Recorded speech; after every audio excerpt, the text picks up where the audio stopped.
Hello mga panibagong araw, panibagong video na naman. Ngayon gagawa tayo ng scotch egg para maiba naman, hindi yung paulit-ulit lagi niluluto nyo sa mga amo nyo.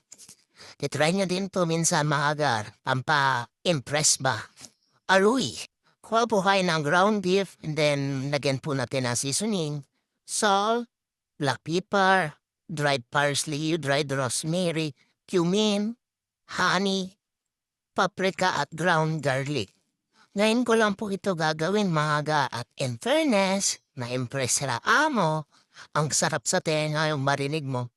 Homemade. Tapos yung isang alaga ko, tinawag pa niya ako habang kumakain sila at ang sabi niya, Yummy, auntie. O, di ba? Lumaki na naman ang ulo ko mga Ha. Then, like, dagdagan niyo pala ng breadcrumbs yung ground beef. Tsaka nyo lamas-lamasin. Ay, mali. Bad yun. Tsaka nyo halo-haloin. Oh, iba na naman nasa isip niya, no? Hanggang mag-combine po yung mga pampalasa.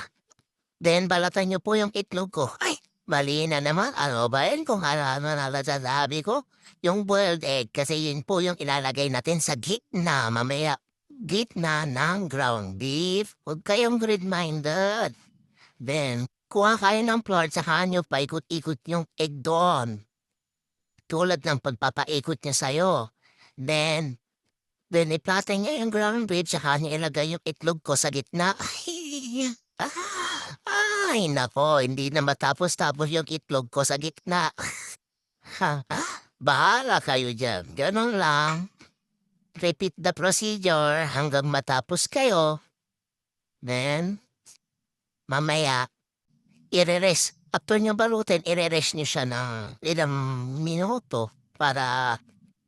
Tapos kuha po kayo ng dalawang itlog ko. Ay, ano ba yan? Tsaka breadcrumbs. Kasi mag-start na po tayo mag-fry. Yung breadcrumbs at egg mga lagyan nyo po ng salt tsaka black pepper. Para may lasa po siya. Then, halu-haluin.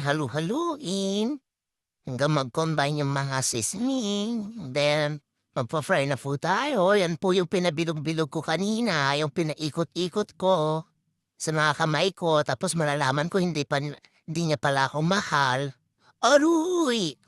Sakit mo naman, Gar. Then, ikutin po natin siya sa egg tsaka sa breadcrumbs. Ulit-ulit lang po yan. Hanggang makuha na po yung tamang texture. And then, ibulog niyo po siya sa mga humuhungong mantika. Or kung gusto mo yung amo mo, yan ihulog mo. Ariwoy ba